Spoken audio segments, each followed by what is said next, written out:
Di hari pemakaman suami saya, ibu mertua menunjuk wajah saya di depan seluruh keluarga. Pergi kamu dari sini. Kamu cuma perempuan miskin yang numpang hidup. Sekarang Bagas sudah tidak ada. Kamu bukan siapa-siapa lagi di keluarga ini. Tanah kuburan masih basah. Karangan bunga belum layu. Dan saya, istri yang baru saja kehilangan segalanya, diseret keluar seperti pencuri.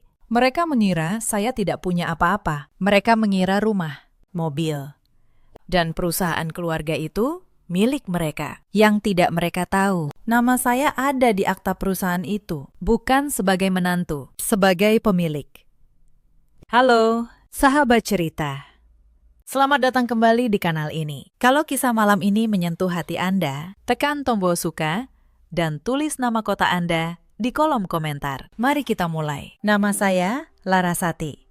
32 tahun. Saya bekerja sebagai konsultan keuangan di sebuah kantor di kawasan Sudirman, Jakarta. Sudah 8 tahun saya berdiri di atas kaki sendiri, jauh sebelum saya mengenal nama keluarga Wijaya. Saya menikah dengan Bagas Wijaya 4 tahun yang lalu. Bagas, anak sulung dari keluarga pemilik Wijaya Group, sebuah perusahaan properti yang cukup besar di Jakarta. Saya bukan perempuan yang lahir dari keluarga kaya. Ayah saya seorang guru, ibu saya seorang penjahit. Tapi mereka mengajari saya satu hal yang lebih berharga dari warisan apapun. Mereka mengajari saya untuk berdiri di atas kaki sendiri dan tidak pernah menggantungkan harga diri pada belas kasihan orang lain. Dengan prinsip itulah saya menempuh kuliah dengan beasiswa, membangun karir dari nol, dan menjadi salah satu konsultan keuangan yang dipercaya banyak klien besar. Saya tidak pernah membutuhkan harta keluarga Wijaya. Justru merekalah yang tanpa menyadarinya kelak akan membutuhkan saya. Dari hari pertama, keluarganya tidak pernah menerima saya. Bagi mereka, saya hanya perempuan tanpa garis keturunan terpandang. Perempuan yang, menurut mereka, menikahi Bagas demi harta. Ibu mertua saya, Bu Suryami, adalah orang yang paling keras. Setiap kali saya datang ke rumah besar mereka di Pondok Indah, tatapannya selalu dingin, seolah kehadiran saya mengotori lantai marmer rumahnya. Larasati ini tidak akan bertahan lama, katanya suatu kali. Sengaja terdengar oleh saya. Perempuan model begini, kalau sudah dapat uang, pasti kabur. Saya diam. Saya selalu diam, bukan karena saya lemah, tapi karena saya tahu ada waktunya untuk bicara dan ada waktunya untuk menunggu. Adik ipar saya, Sekar, lebih halus tapi lebih berbahaya. Usianya 29 tahun. Wajahnya selalu manis di depan Bagas, tapi di belakang dialah yang paling rajin menanam kebencian di telinga ibu mereka. Mbak Laras, pakai tas apa hari ini? Tanya Sekar suatu sore. Pura-pura kagum. Mahal ya? Pasti uang Mas Bagas. Pas itu saya beli dari gaji saya sendiri, tapi saya hanya tersenyum. Saya tidak pernah merasa perlu menjelaskan diri kepada orang yang sudah memutuskan untuk membenci saya. Yang membuat saya bertahan hanya satu, Bagas. Suami saya bukan laki-laki sempurna, tapi dia mencintai saya dengan tulus. Dia satu-satunya orang di keluarga itu yang melihat saya sebagai manusia, bukan sebagai ancaman. Maaf ya, Laras, katanya sering setelah ibunya menghina saya. Ibu memang keras, tapi suatu hari mereka akan tahu siapa kamu sebenarnya. Saya hanya tersenyum mendengar itu, karena hanya Bagas dan saya yang tahu satu rahasia. Rahasia yang akan mengubah segalanya. Untuk memahami rahasia itu, saya harus kembali ke awal. Sebelum saya bertemu Bagas, saya bukan perempuan biasa di dunia keuangan. Selama bertahun-tahun saya bekerja sebagai analis investasi. Saya mengelola dana orang lain, membaca laporan keuangan, dan mengenali perusahaan yang sehat dari yang sekedar terlihat megah. Wijaya Group, perusahaan keluarga suami saya. Dari luar, tampak kokoh, tapi saya tahu yang sebenarnya. Sejak 5 tahun lalu, perusahaan itu nyaris bangkrut. Bapak mertua saya, almarhum Pak Hendra Wijaya, membuat keputusan bisnis yang ceroboh. Dia berutang besar untuk membangun sebuah menara perkantoran di kawasan Kuningan. Proyek itu mangkrak. Utangnya menumpuk hingga puluhan miliar rupiah. Saya tahu semua itu karena Bagas bercerita kepada saya. Dia putus asa. Dia menyaksikan warisan ayahnya runtuh perlahan. Sementara ibunya dan adiknya tetap hidup mewah, seolah tidak terjadi apa-apa. Mereka tidak mau dengar, Laras. Kata Bagas malam itu, ibu masih beli perhiasan, Sekar masih ganti mobil. Padahal perusahaan sedang sekarat. Saat itulah saya mengambil keputusan yang mengubah hidup kami. Saya punya tabungan, bukan tabungan kecil, selama 8 tahun bekerja. Saya berinvestasi dengan disiplin. Saya juga punya jaringan investor yang mempercayai saya. Saya berkata kepada Bagas, saya akan menyelamatkan perusahaan ini. Tapi dengan satu syarat. Bagas menatap saya. Syarat apa? Penyelamatan ini harus melalui jalur resmi. Saya akan menyuntikkan modal lewat sebuah perusahaan investasi. Sebagai imbalannya, perusahaan itu akan menguasai saham mayoritas Wijaya Group. Dan kepemilikan itu atas nama saya pribadi. Bagas terdiam lama. Lalu dia mengangguk. Lakukan, Laras. Kamu satu-satunya yang aku percaya. Keputusan itu tidak saya ambil dalam semalam. Selama berminggu-minggu saya menganalisis setiap angka di laporan keuangan Wijaya Group. Saya memeriksa nilai aset menara di Kuningan. Potensi pemasukannya kalau proyek itu diselesaikan. Dan risiko kalau perusahaan dibiarkan jatuh. Saya juga harus meyakinkan beberapa investor dalam jaringan saya untuk ikut menempatkan dana. Mereka mempercayai saya bukan karena nama keluarga Wijaya, tapi karena rekam jejak saya selama bertahun-tahun. Saya belum pernah membuat mereka rugi. Kamu yakin perusahaan ini bisa diselamatkan? Tanya salah seorang dari mereka. Saya tidak pernah menempatkan uang di tempat yang tidak saya yakini. Jawab saya. Dan saya benar. Dalam 2 tahun, menara di Kuningan berubah dari beban menjadi aset paling berharga perusahaan. Maka, itulah yang saya lakukan. Diam-diam, tanpa sepengetahuan ibu mertua dan Sekar. Saya menyuntikkan dana sebesar 50 miliar rupiah ke dalam Wijaya Group melalui perusahaan investasi milik saya. Saya membayar utang yang membelit. Saya menyelamatkan menara di Kuningan yang mangkrak itu. Dan sebagai imbalannya, akta perusahaan diubah. 70% saham Wijaya Group kini sah menjadi milik saya. Hitam di atas putih, tercatat di notaris, terdaftar resmi. Bu Suryani dan Sekar tidak pernah tahu. Bagi mereka, perusahaan membaik karena keberuntungan atau karena kerja keras Bagas. Mereka tidak pernah bertanya dari mana uang itu datang. Saya sengaja diam. Bagas pun setuju untuk menyimpan rahasia ini. Bukan untuk menipu siapapun. Tapi karena kami tahu, kalau mereka tahu, perusahaan kini milik saya. Mereka akan melakukan apa saja untuk merebutnya kembali. Biar ini jadi jaring pengaman kita, kata Bagas waktu itu. Kalau suatu hari terjadi sesuatu padaku, kamu tidak akan pernah terlantar. Saya tidak suka mendengar dia bicara begitu. Saya memintanya berhenti. Saya tidak tahu kata-kata itu akan menjadi kenyataan secepat ini. 3 bulan yang lalu, Bagas mulai sering merasa lelah. Awalnya kami pikir itu hanya kecapean kerja, tapi rasa lelah itu tidak hilang. Wajahnya pucat. Berat badannya turun. Sampai suatu pagi, dia jatuh pingsan di kamar mandi. Hasil pemeriksaan di rumah sakit menghancurkan dunia saya. Kanker sudah menyebar. Dokter berkata dengan hati-hati, waktu yang tersisa tidak banyak. Saya menemani Bagas setiap hari. Saya tidur di kursi rumah sakit. Saya menyuapinya bubur. Saya menggenggam tangannya yang semakin kurus. Di mana ibu mertua saya saat itu? Di mana Sekar? Mereka datang sesekali, membawa buah, berfoto di samping ranjang Bagas untuk diunggah, lalu pergi. Yang menjaga Bagas siang dan malam hanya saya. Selama 3 bulan itu, hidup saya menyusut menjadi satu ruangan rumah sakit. Pagi saya dimulai dengan membersihkan tubuh Bagas yang semakin lemah. Siang saya habiskan membujuknya makan, meski hanya beberapa sendok bubur. Malam saya lewati dengan terjaga, mendengar napasnya.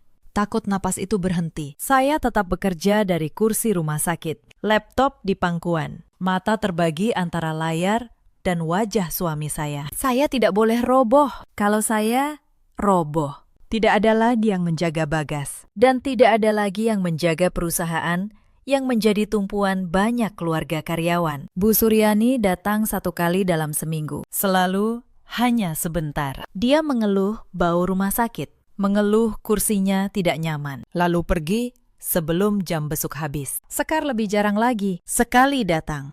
Dia sibuk dengan ponselnya, berfoto di samping ranjang kakaknya, lalu pamit dengan alasan ada janji. Saya tidak pernah meminta bantuan mereka. Saya tahu, meminta pun percuma. Maka saya menjaga Bagas sendirian, dan saya tidak menyesalinya sedetik pun. Suatu malam, Bagas memanggil saya dengan suara lirih. "Laras, kemarilah.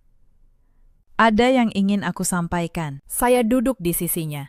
Saya menggenggam tangannya. "Jangan bicara yang aneh-aneh." "Mas, kamu akan sembuh." Bagas menggeleng pelan. Matanya berkaca-kaca. "Aku tahu, waktuku tidak banyak, dan aku ingin memastikan satu hal sebelum aku pergi." Dia menarik napas dengan susah payah. "Semua dokumen perusahaan, akta, sertifikat saham, semuanya sudah aman atas namamu. Pengacara kita, Pak Wibawa, menyimpan salinannya. Apapun yang Ibu dan Sekar katakan nanti, kamu yang berhak.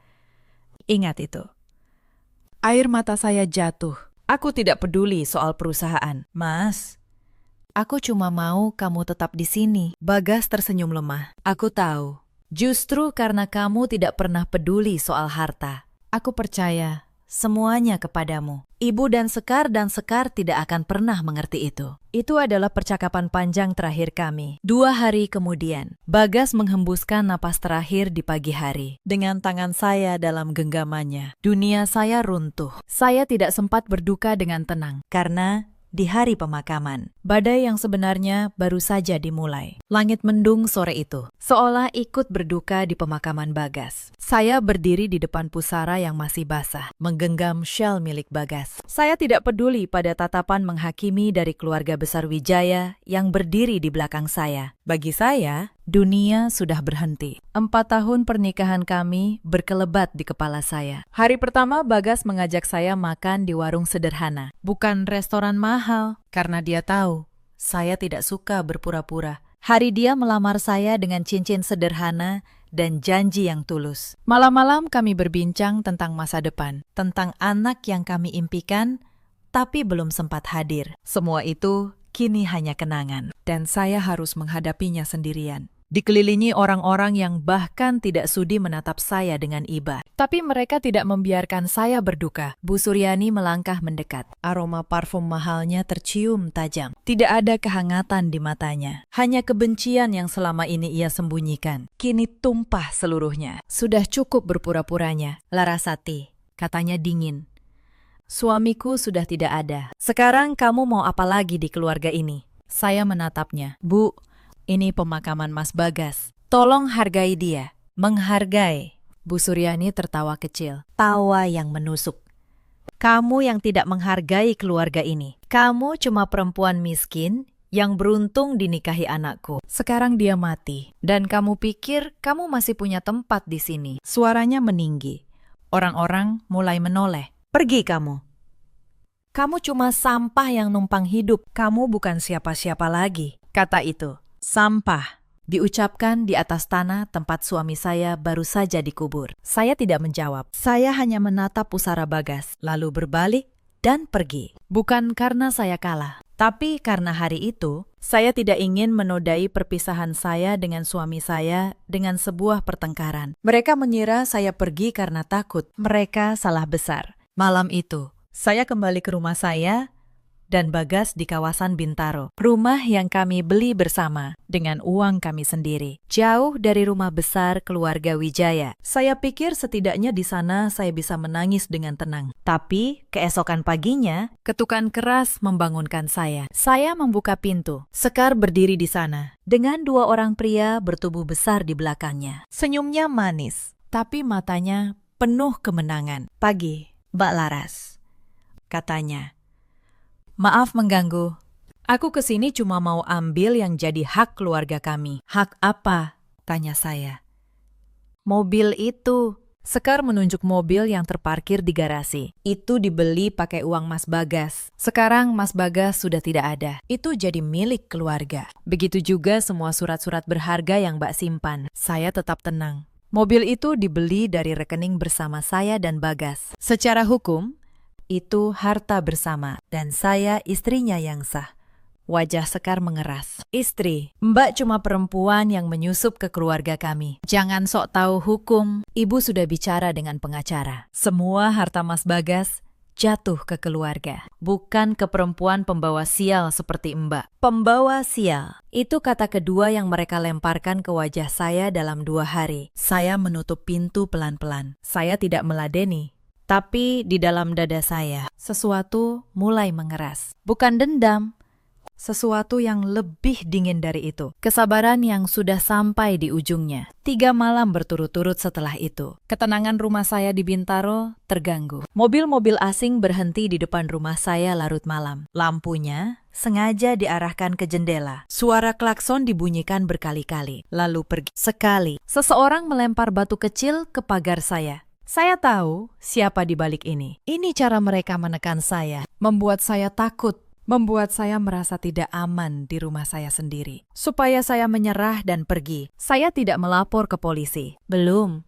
Saya hanya memasang kamera pengawas tambahan di sekeliling rumah. Setiap mobil, setiap plat nomor, setiap gangguan. Semuanya terekam. Saya tahu, suatu hari rekaman ini akan berguna. Tetangga saya, Bu Ratih, sempat bertanya dengan khawatir. Bu Laras, kenapa akhir-akhir ini ramai sekali malam-malam di depan rumah? Saya hanya tersenyum.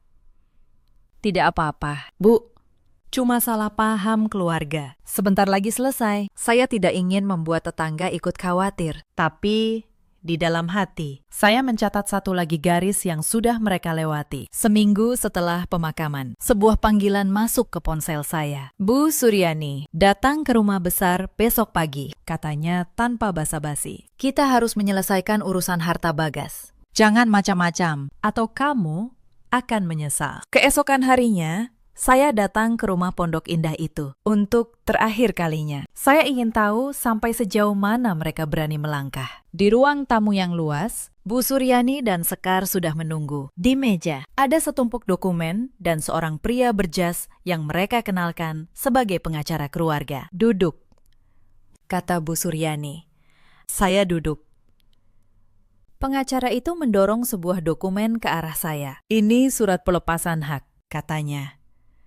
Dengan menandatangani ini, Anda menyatakan melepaskan seluruh klaim atas harta peninggalan almarhum Bagas Wijaya, termasuk rumah, kendaraan, dan saham di Wijaya Group. Sebagai gantinya, keluarga akan memberikan Anda uang kebaikan sebesar 50 juta rupiah. 50 juta untuk melepaskan segalanya. Saya hampir tertawa, tapi saya menahannya. Tanda tangani, kata Bu Suryani. Ambil uangnya, lalu pergi dari hidup kami. Jangan serakah.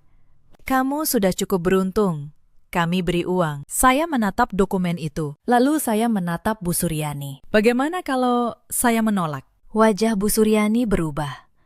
Sekar menyela dengan suara tajam. Menolak? Mbak pikir Mbak siapa? Kalau Mbak menolak, Mbak tidak akan dapat apa-apa.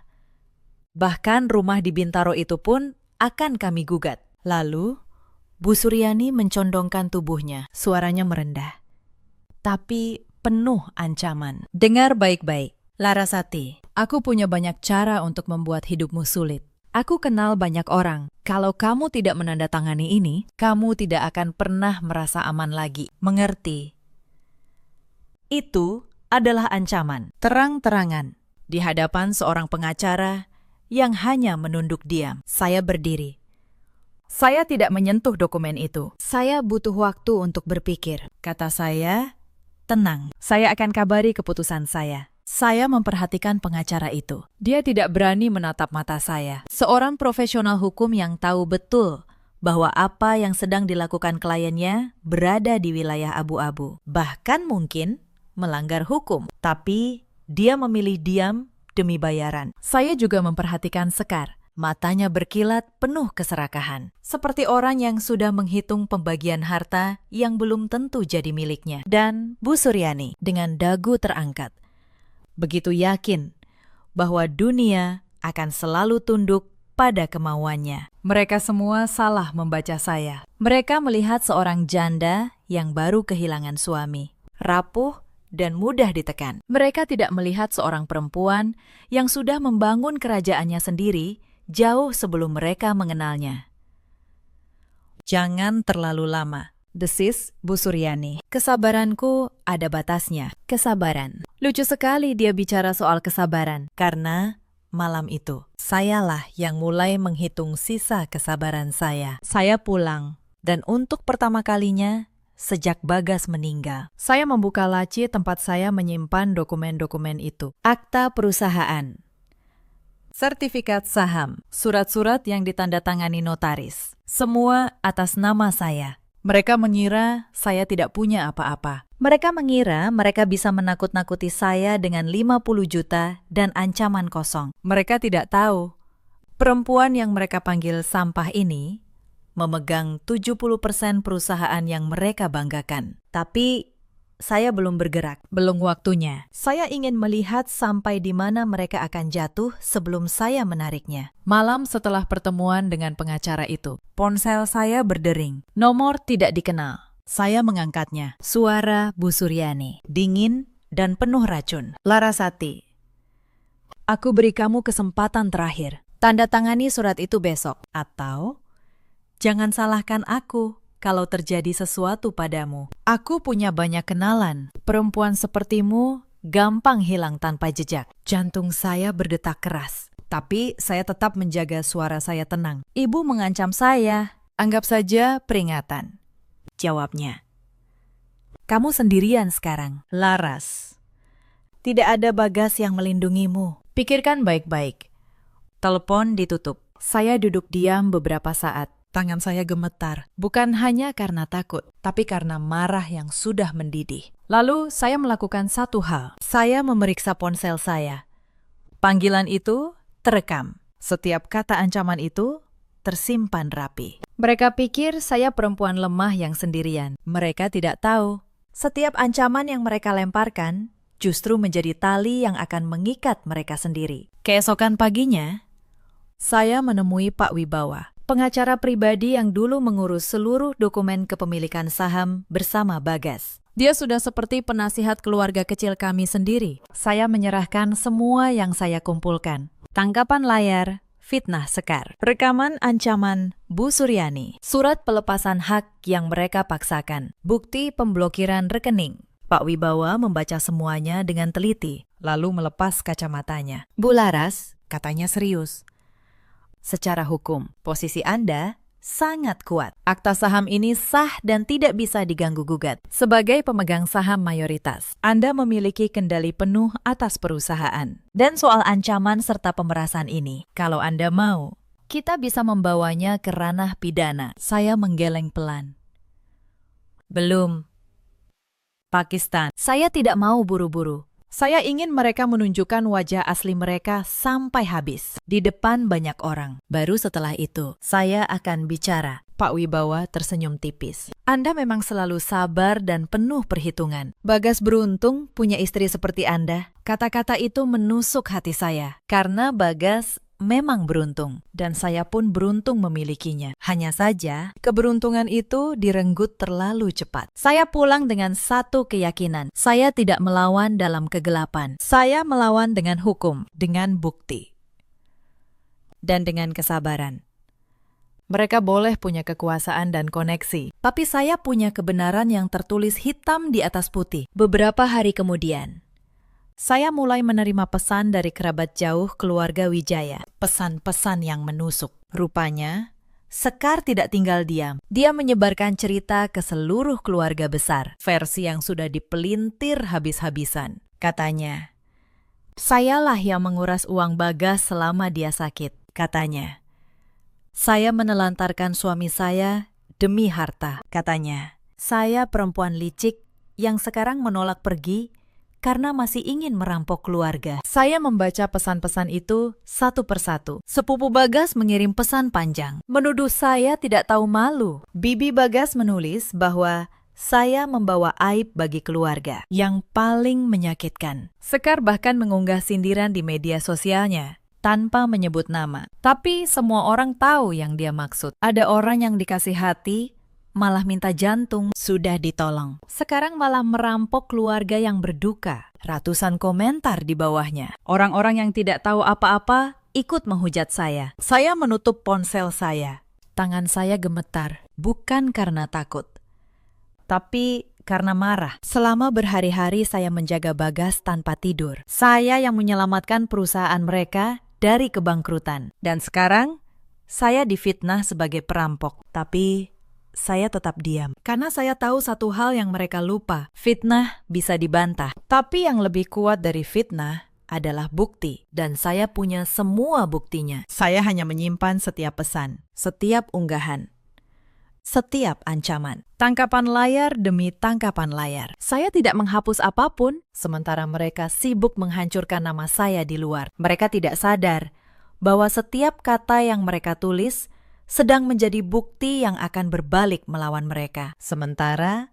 fitnah menyebar di luar. Mereka juga mulai bergerak di dalam. Suatu pagi, saya mencoba mengakses rekening bersama yang dulu saya dan Bagas gunakan untuk kebutuhan rumah tangga. Saldonya kosong, diblokir. Saya menelpon bank. Ternyata Bu Suryani dengan mengatasnamakan keluarga sudah melaporkan kematian Bagas dan meminta pemblokiran rekening. Mengklaim bahwa dana itu milik keluarga Wijaya. Mereka pikir dengan begitu, saya akan kehabisan uang dan menyerah. Mereka tidak tahu, rekening bersama itu hanya tempat saya menaruh uang belanja. Kekayaan saya yang sesungguhnya ada di tempat lain, jauh dari jangkauan mereka. Tapi mereka mengira, mereka sudah membuat saya jatuh miskin. Sebentar lagi, dia pasti datang merengek minta uang, kata Sekar kepada salah seorang sepupu. Kalimat yang kemudian sampai ke telinga saya. Perempuan miskin memang gampang ditaklukkan. Saya hanya tersenyum membaca pesan itu. Saya menyimpannya. Satu bukti lagi. Lalu mereka melangkah terlalu jauh. Beberapa hari kemudian, saya menerima telepon dari Pak Darto, manajer keuangan senior di kantor Wijaya Group. Orang yang sudah lama mengenal saya sebagai konsultan diam-diam perusahaan. Bu Laras,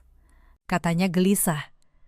Saya harus lapor sesuatu. Bu Suryani dan Sekar datang ke kantor pagi ini. Mereka memerintahkan staf memindahkan barang-barang Pak Bagas dari ruang direktur. Sekar bilang, mulai sekarang, dialah yang memegang perusahaan. Dia menyuruh kami menandatangani dokumen pengangkatan dirinya sebagai direktur baru. Saya menggenggam ponsel erat-erat. Mereka benar-benar berani mengambil alih perusahaan yang bahkan bukan milik mereka. Pak Darto, kata saya, tenang, jangan tanda tangani apapun. Tahan semua dokumen itu. Sebentar lagi, semuanya akan jelas. Percaya pada saya. Saya menutup telepon. Saya menarik napas panjang. Mereka sudah menghina saya, mengusir saya, memfitnah saya, memblokir uang saya. Dan kini, mereka mencoba mencuri perusahaan yang sebenarnya milik saya. Sudah cukup. Kesabaran saya sudah sampai di titik akhir. Lalu datang puncaknya. Sebuah pertemuan keluarga besar. Bu Suryani mengundang seluruh keluarga Wijaya ke rumah Pondok Indah untuk apa yang dia sebut menyelesaikan masalah menantu durhaka. Dan dia mengundang saya juga supaya saya dipermalukan di depan semua orang. Saya datang. Tentu saja saya datang, tapi bukan untuk dipermalukan. Ruang keluarga yang luas itu penuh sesak. Paman, bibi, sepupu, semua hadir. Begitu saya masuk, semua mata menatap saya dengan jijik. Bisik-bisik terdengar di mana-mana. Bu Suryani berdiri di tengah ruangan, seperti seorang ratu di atas singgasananya. Nah, semua sudah berkumpul, katanya lantang. Hari ini kita akan menyelesaikan urusan dengan perempuan ini. Larasati menolak menandatangani pelepasan hak. Dia masih saja serakah. Masih saja ingin merampas harta keluarga kita. Suara cibiran memenuhi ruangan. Seseorang berkata, dasar tidak tahu diri. Yang lain menimpali, memang dari awal cuma mau harta. Sekar berdiri di samping ibunya. Tersenyum puas. Mbak Laras, katanya manis, tapi beracun. Lebih baik Mbak tanda tangan sekarang, di depan semua orang, biar tidak ada masalah lagi. Atau Mbak mau dipermalukan lebih jauh? Saya berdiri di tengah lingkaran kebencian itu. Sendirian. Tapi saya tidak gemetar. Saya menatap mereka satu persatu. Lalu saya membuka tas saya dan mengeluarkan sebuah map coklat tebal. Sebelum saya tanda tangan apapun, kata saya. Suara saya tenang dan jelas memenuhi ruangan. Izinkan saya menunjukkan beberapa dokumen, supaya semua yang hadir di sini tahu siapa sebenarnya yang berhak atas Wijaya Group. Ruangan mendadak hening. Bu Suryani mengerutkan dahi. Dokumen apa? Jangan main-main. Larasati, saya tidak menjawab. Saya membuka map itu dan meletakkan lembar pertama di atas meja, di tengah ruangan. Agar semua bisa melihat. Ini akta perubahan kepemilikan saham Wijaya Group, kata saya. Tertanggal 3 tahun lalu, disahkan oleh notaris, terdaftar resmi di Kementerian Hukum. Silakan baca siapa pemegang 70% saham perusahaan ini. Pengacara keluarga yang berdiri di sudut ruangan, melangkah maju dan mengambil lembar itu. Wajahnya berubah saat membacanya. Dia membaca ulang. Lalu dia menatap saya dengan ekspresi yang sulit dijelaskan. Ada apa? Tanya Bu Suryani tidak sabar. Apa isinya? Pengacara itu menelan ludah. Bu, menurut akta ini, pemegang saham mayoritas Wijaya Group adalah Ibu Larasati. Ruangan yang tadi penuh cibiran, kini sunyi total. Semua mata berpindah dari pengacara itu ke saya. Bu Suryani tertawa. Tawa yang gugup. Tidak mungkin. Itu pasti palsu. Mana mungkin perusahaan kami jadi milik perempuan ini? Saya meletakkan lembar kedua. Lalu ketiga, lalu keempat, 5 tahun lalu, kata saya. Suara saya tetap dingin dan tenang. Wijaya Group hampir bangkrut. Utang dari proyek menara di Kuningan menumpuk sampai puluhan miliar. Bapak Hendra meninggalkan utang itu sebelum beliau wafat. Perusahaan ini tinggal menunggu disita bank. Saya menatap Bu Suryani. Sementara, perusahaan sekarat. Ibu masih membeli perhiasan. Sekar masih ganti mobil setiap tahun. Tidak ada satupun dari kalian yang tahu atau peduli bahwa Wijaya Group berada di ambang kehancuran. Saya mengeluarkan bukti transfer, bukti pelunasan utang, laporan keuangan sebelum dan sesudah. Saya yang menyelamatkannya. Saya menyuntikkan 50 miliar rupiah dari dana pribadi saya untuk melunasi utang itu. Saya yang menyelamatkan menara di Kuningan, yang sekarang jadi sumber pemasukan terbesar perusahaan ini. Dan, sebagai imbalannya, atas persetujuan Bagas, 70% saham perusahaan ini sah menjadi milik saya. Hitam di atas putih, tidak ada yang bersuara. Wajah Bu Suryani memucat. Sekar yang tadi tersenyum, kini berdiri kaku. Mulutnya terbuka, tanpa kata. Perempuan yang kalian panggil sampah, kata saya pelan. Perempuan yang kalian panggil pembawa sial adalah pemilik perusahaan yang selama ini menghidupi kalian semua. Rumah Pondok Indah ini, mobil-mobil itu, gaya hidup kalian, semuanya bertahan karena uang yang saya selamatkan. Seorang paman Bagas berdiri. Suryani, apa ini benar? Bu Suryani tidak bisa menjawab. Bibirnya gemetar. Bisik-bisik mulai menjalar di antara keluarga besar. Tapi kini nadanya berbeda. Bukan lagi cibiran untuk saya, melainkan keterkejutan dan perlahan kemarahan yang berbalik arah. Jadi selama ini perusahaan hampir bangkrut, tanya seorang bibi. Dan Suryani menyembunyikannya dari kita semua. Berarti perempuan ini yang menyelamatkan kita, sahut yang lain.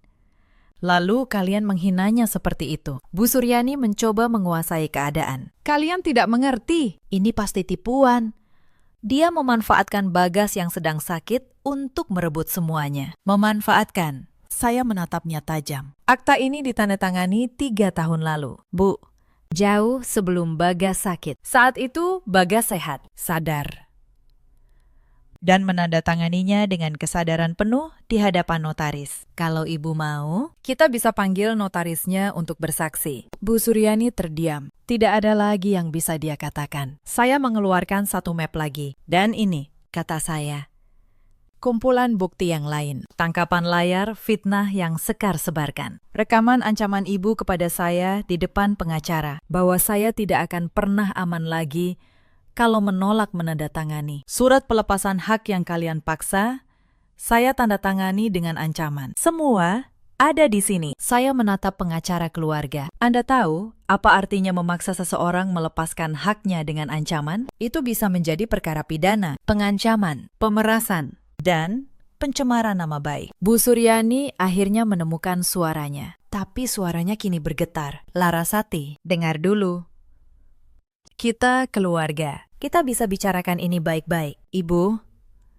Ibu cuma terbawa emosi waktu itu. Saya hampir tersenyum mendengar kata keluarga keluar dari mulutnya. Keluarga, ulang saya. Di mana kata itu saat ibu meneriaki saya sampah di atas makam suami saya? Di mana kata itu saat Sekar membawa 2 preman untuk merebut mobil dari rumah saya? Di mana kata itu saat kalian memaksa saya menandatangani pelepasan hak dengan ancaman akan menghabisi saya? Bu Suryani terdiam. Tidak ada jawaban. Saya tidak pernah menginginkan perusahaan ini, kata saya. Saya menyelamatkannya karena Bagas, karena saya mencintai suami saya. Dan saya tidak tega melihat dia menyaksikan warisan ayahnya runtuh. Selama 4 tahun, saya menahan semua hinaan kalian. Karena Bagas memohon saya bersabar. Karena dia berharap suatu hari kalian akan berubah. Saya menatap mereka satu persatu. Tapi kalian tidak berubah. Bahkan di hari paling menyakitkan dalam hidup saya, kalian memilih untuk menendang saya keluar. Saya melihat air muka Sekar runtuh sepenuhnya. Perempuan yang dulu begitu angkuh, yang menyebar fitnah dan membawa preman ke rumah saya, kini berdiri dengan lutut yang nyaris tak menopang tubuhnya. Keserakahan yang membakarnya selama ini berbalik menjadi abu di hadapan semua orang yang ia ingin pukau. Sekar mencoba bicara. Mbak Laras, Aku minta maaf. Aku tidak tahu. Kamu tidak tahu. Potong saya. Itu masalahnya. Sekar, kalian semua tidak pernah mau tahu. Kalian sudah memutuskan untuk membenci saya, bahkan sebelum mengenal saya. Saya mengambil kembali dokumen-dokumen saya dan memasukkannya ke dalam tas. Lalu saya menatap seluruh ruangan. Sebagai pemegang saham mayoritas, mulai hari ini, saya akan mengambil alih penuh kendali Wijaya Group. Akan ada audit menyeluruh atas semua pengeluaran keluarga yang selama ini dibebankan ke perusahaan. Mobil dinas, kartu kredit perusahaan, semua fasilitas yang selama ini kalian nikmati tanpa hak akan dihentikan. Wajah Bu Suryani benar-benar pucat sekarang. Kamu mau mengusir kami? Tidak, kata saya. Saya tidak sekejam itu. Rumah Pondok Indah ini secara pribadi memang atas nama almarhum Bapak Hendra. Dan itu menjadi bagian warisan yang sah untuk ibu. Saya tidak akan menyentuhnya. Saya bukan kalian. Saya berhenti sejenak. Tapi perusahaan adalah perusahaan. Mulai sekarang, ia akan dikelola secara profesional. Bukan sebagai dompet pribadi keluarga yang tidak pernah bekerja sehari pun untuknya. Saya berjalan menuju pintu. Di ambang pintu, saya berhenti dan menoleh untuk terakhir kalinya. Oh, satu hal lagi, soal fitnah dan ancaman itu. Saya tidak akan menuntut, bukan karena kalian pantas dimaafkan, tapi karena saya tidak mau membuang lebih banyak waktu untuk orang-orang yang tidak pernah berarti apa-apa dalam hidup saya. Anggap saja itu hadiah terakhir dari menantu yang kalian sebut sampah. Lalu, saya pergi. Kali ini, tidak ada satupun suara yang berani menghentikan saya. Hari-hari setelah pertemuan itu berlalu seperti air bah yang akhirnya surut. Keesokan paginya, saya datang ke kantor Wijaya Group. Bukan sebagai menantu yang menyelinap. Bukan sebagai konsultan diam-diam. Tapi sebagai pemilik yang sah. Pak Darto menyambut saya di lobi dengan wajah lega. Para staf yang dulu hanya tahu saya sebagai istri Pak Bagas, kini menatap saya dengan rasa hormat yang baru. Saya masuk ke ruang direktur, ruangan yang dulu ditempati Bagas. Di sudut meja, masih ada foto kami berdua. Saya mengambilnya, menatapnya lama. Lalu meletakkannya kembali. Aku tepati janjiku. Mas, bisik saya pelan, perusahaanmu aman dan aku tidak akan membiarkan siapapun menghancurkannya lagi. Hari itu saya mengumpulkan seluruh karyawan. Saya menjelaskan situasi dengan jujur. Saya menjelaskan bagaimana perusahaan nyaris bangkrut, bagaimana ia diselamatkan, dan bagaimana ke depan ia akan dikelola. Saya berjanji satu hal kepada mereka. Tidak akan ada lagi uang perusahaan yang mengalir ke kantong pribadi yang tidak bekerja. Setiap rupiah akan kembali ke perusahaan, ke karyawan, ke masa depan yang sehat. Tepuk tangan memenuhi ruangan. Untuk pertama kalinya sejak Bagas meninggal, saya merasakan sesuatu yang menyerupai harapan. Minggu pertama saya memimpin, saya menggelar rapat direksi. Untuk pertama kalinya, semua keputusan diambil berdasarkan data, bukan berdasarkan keinginan keluarga. Saya menunjuk Pak Darto, yang selama ini setia dan jujur, menjadi Direktur Keuangan resmi. Bularas, kata Pak Darto setelah rapat, terima kasih sudah percaya pada saya. Selama bertahun-tahun, saya melihat perusahaan ini diperlakukan seperti dompet pribadi. Saya sempat berpikir untuk mengundurkan diri, tapi sekarang saya punya alasan untuk bertahan. Saya tersenyum. Justru saya yang berterima kasih. Pakistan, tanpa orang-orang jujur seperti Anda, perusahaan ini sudah lama runtuh. Saya juga menemui para karyawan tingkat bawah, orang-orang yang selama ini bekerja keras tapi jarang dihargai. Saya menaikkan kesejahteraan mereka. Saya memastikan tidak ada lagi gaji yang terlambat. Saya ingin perusahaan ini menjadi tempat di mana kerja keras dihargai, bukan tempat di mana koneksi keluarga menentukan segalanya. Audit yang saya janjikan benar-benar berjalan. Hasilnya mengejutkan. Meski tidak mengejutkan saya, selama bertahun-tahun, Bu Suryani dan Sekar telah membebankan pengeluaran pribadi mereka ke perusahaan. Mobil mewah, perjalanan ke luar negeri, perhiasan. Semuanya dibayar dengan uang perusahaan. Saya menghentikan semua itu, bukan sebagai balas dendam, tapi karena memang begitulah seharusnya sebuah perusahaan dijalankan. Tanpa aliran uang perusahaan, kehidupan mewah keluarga Wijaya runtuh perlahan. Bu Suryani harus menjual sebagian perhiasannya untuk bertahan. Mobil-mobil mewah Sekar ditarik karena cicilannya selama ini ternyata dibayar perusahaan. Saya mendengar kabar bahwa Sekar yang dulu begitu angkuh, kini harus mencari pekerjaan untuk pertama kalinya dalam hidupnya. Konon, dia melamar ke beberapa perusahaan, tapi reputasinya sebagai perempuan yang manja dan sombong sudah terlanjur tersebar. Bu Suryani beberapa kali mencoba menghubungi saya. Pesan-pesannya berubah total. Yang dulu penuh hinaan, kini penuh permohonan. Laras, Ibu minta maaf. Ibu salah selama ini. Tolong bantu Ibu sedikit saja. Saya membaca pesan-pesan itu. Saya tidak membalas dengan kemarahan. Saya juga tidak membalas dengan belas kasihan yang berlebihan. Saya hanya membalas satu kali. Bu, saya sudah memaafkan. Tapi memaafkan tidak berarti melupakan. Saya doakan Ibu sehat. Tapi tolong, jangan hubungi saya lagi. Lalu, saya memblokir nomornya. Bukan karena dendam, tapi karena saya akhirnya belajar satu hal yang dulu tidak pernah saya izinkan untuk diri saya sendiri. Saya berhak memilih siapa yang boleh ada dalam hidup saya. Bulan-bulan berlalu. Wijaya Group di bawah kendali saya mulai tumbuh kembali dengan sehat. Menara di Kuningan yang dulu mangkrak kini menjadi gedung perkantoran yang penuh penyewa. Pemasukannya stabil. Karyawan dibayar tepat waktu. Tidak ada lagi kebocoran.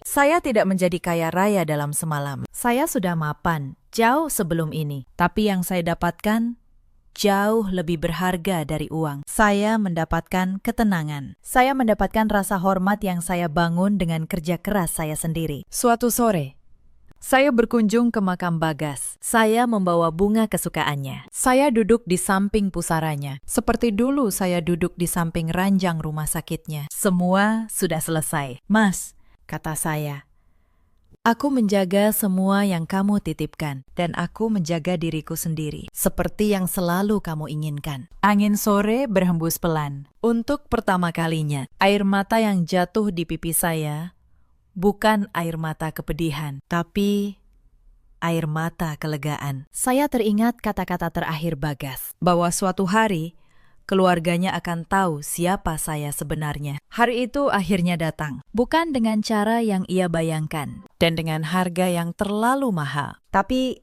saya menepati setiap janji kepadanya. Saya berdiri, merapikan bunga di pusaranya, lalu berbisik untuk terakhir kalinya sore itu. Istirahatlah dengan tenang. Mas, aku akan baik-baik saja. Aku sudah belajar menjaga diriku sendiri. Saya berjalan meninggalkan pemakaman dengan langkah yang ringan. Untuk pertama kalinya sejak sekian lama, beban di dada saya terasa terangkat. Cerita ini mengajarkan kita banyak hal. Jangan pernah menilai seseorang dari penampilan luarnya. Jangan pernah menghina orang yang sedang terlihat lemah. Karena Anda tidak pernah tahu kekuatan apa yang ia simpan di balik kesabarannya. Dan jangan pernah mengira bahwa kebaikan yang diam adalah kelemahan. Seringkali, orang yang paling tenang adalah orang yang paling memahami nilai dirinya, sehingga ia tidak perlu meneriakkannya kepada siapapun. Di luar sana, ada banyak perempuan seperti saya dulu. Perempuan yang dihina di rumah suaminya sendiri. Perempuan yang diperlakukan sebagai orang asing oleh keluarga yang seharusnya menyambutnya. Perempuan yang menelan setiap penghinaan demi menjaga keutuhan rumah tangga yang ia cintai. Kepada para perempuan itu, saya ingin berkata, kesabaran bukan berarti membiarkan diri diinjak selamanya. Kesabaran adalah kekuatan untuk menunggu waktu yang tepat, sambil terus membangun diri sendiri. Jangan pernah berhenti tumbuh, jangan pernah berhenti mandiri. Karena pada akhirnya, kemandirian itulah yang akan menjadi pelindung Anda saat tidak ada lagi yang membela. Ada juga banyak ibu mertua di luar sana yang melihat menantu sebagai ancaman, bukan sebagai keluarga. Yang lupa bahwa cinta seorang anak laki-laki tidak akan pernah berkurang hanya karena ia membagi hatinya dengan istrinya. Ketakutan itu seringkali berubah menjadi kebencian, dan kebencian itu pada akhirnya menghancurkan keluarga mereka sendiri. Dan ada banyak orang seperti Sekar, orang yang sibuk menjatuhkan orang lain, sampai lupa membangun dirinya sendiri. Ketika topangan itu hilang, mereka jatuh. Dan tidak ada yang mau menolong. Bagaimana dengan keluarga Wijaya sekarang? Bu Suryani hidup sederhana dari sisa warisan suaminya, jauh dari kemewahan yang dulu ia banggakan. Sekar, kabarnya, akhirnya bekerja sebagai pegawai biasa. Belajar untuk pertama kalinya arti dari mencari nafkah sendiri.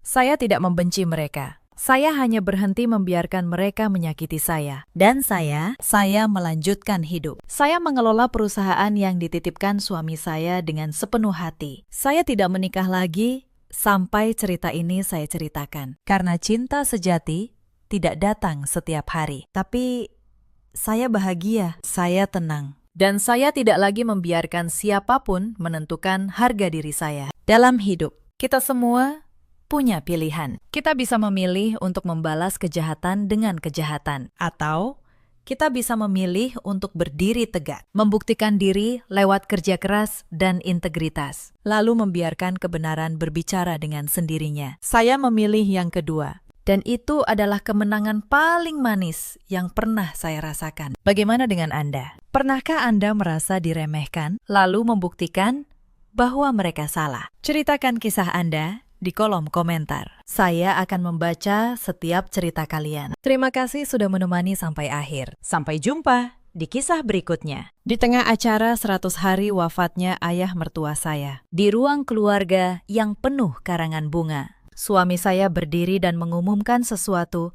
yang membuat seluruh tamu terdiam. Mulai hari ini, Anindya bukan bagian dari keluarga ini lagi, kata Reza. Dingin, di depan semua kerabat. Ibu mertua saya, Bu Hartini, tersenyum puas dari kursinya. Bania, adik ipar saya, menahan tawa di sudut bibir. Mereka pikir mereka sedang mengusir saya dari rumah ini tanpa membawa apapun. Mereka tidak tahu satu hal. Rumah yang mereka banggakan ini, tanah seluas itu, dan seluruh nama besar keluarga Darmawan secara hukum sudah menjadi milik saya sejak 3 bulan lalu. Halo, sahabat cerita. Selamat datang kembali di kanal ini, tempat kita merenungi kisah-kisah kehidupan yang syarat pelajaran. Sebelum kita mulai, Tuliskan di kolom komentar. Dari kota mana Anda menyaksikan cerita ini? Jangan lupa tinggalkan jejak dengan menyukai dan berlangganan agar tidak ketinggalan kisah berikutnya. Mari kita mulai.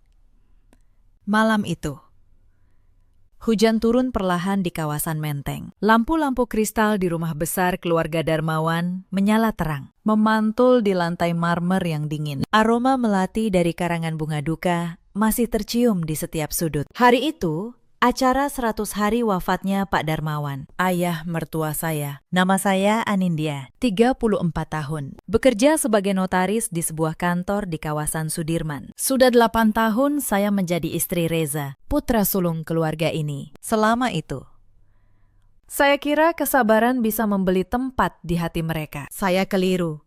Saya berjalan di antara para tamu, membawa nampan berisi teh hangat, menyapa paman, menuang minuman untuk bibi, memastikan setiap orang merasa dihormati. Sudah 8 tahun saya melakukan ini, tanpa pernah benar-benar dianggap. Di kursi utama, Bu Hartini duduk seperti ratu, kebayanya berkilau. Jemarinya penuh cincin emas. Tatapannya menyapu ruangan dengan rasa memiliki yang seakan tak terbantahkan. Padahal, tidak ada satupun benda di rumah ini yang benar-benar miliknya. Saya menata gelas kristal di meja panjang. Saat itulah, saya menangkap bisikan. Bu Hartini mencondongkan tubuh ke arah Reza. Suaranya pelan, namun tajam. Malam ini, Nak, selesaikan malam ini juga, bisik beliau. Bahu Reza menegang. Senyumnya memudar. Lalu ia melangkah ke tengah ruangan, tepat di bawah lampu kristal yang menurunkan cahaya keemasan ke wajah para tamu. Satu persatu, obrolan berhenti. Reza berdeham, menatap keluarga besar. Suaranya bergetar ringan, lalu mengeras. Seolah membaca naskah yang sudah lama disusun. Terima kasih sudah hadir di acara ayah, katanya. Ada hal penting yang ingin saya sampaikan malam ini. Semua kepala menoleh serempak. Saya berdiri mematung di dekat meja makan. Nampan masih di tangan. Puluhan pasang mata perlahan beralih ke arah saya. Reza menatap lurus. Dingin.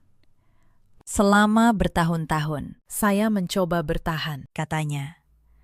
Setiap kata seperti palu, tapi keluarga ini butuh ketenangan. Dan Anindya sudah tidak cocok lagi berada di sini. Ucapan itu memantul ke dinding marmer. Beberapa sepupu saling pandang. Seorang bibi menutup mulut, ragu antara iba dan ingin tahu. Di hadapan kalian semua, Reza melanjutkan. Mulai hari ini, saya nyatakan hubungan kami selesai. Anindya bukan bagian dari keluarga Darmawan lagi. Hening jatuh seperti tirai tebal. Lalu meledaklah tawa Bu Hartini, keras dan panjang, memenuhi ruangan seperti genderang perang. Akhirnya, kata beliau, sambil menunjuk saya dengan sorot mata penuh kemenangan, pergilah. Jangan bawa apapun. Semua yang menempel di tubuhmu pun dibeli dengan uang keluarga ini. Vanya, adik ipar saya, ikut tertawa kecil dari sudut ruangan. Kasihan, ya, gumamnya. Cukup keras untuk saya dengar. Sudah 8 tahun numpang. Sekarang pulang dengan tangan kosong. Saya menatap mereka satu persatu. Dada saya terasa sesak. Tetapi entah dari mana, kaki saya tetap tegak. Saya tidak menangis. Saya tidak memohon. Saya hanya meletakkan nampan itu pelan-pelan di atas meja, lalu berkata dengan suara yang sangat tenang. Baik, saya akan pergi malam ini juga. Bu Hartini terkejut sebentar. Mungkin beliau mengharapkan saya berlutut, menangis, memohon ampun seperti dulu-dulu. Tapi kali ini berbeda.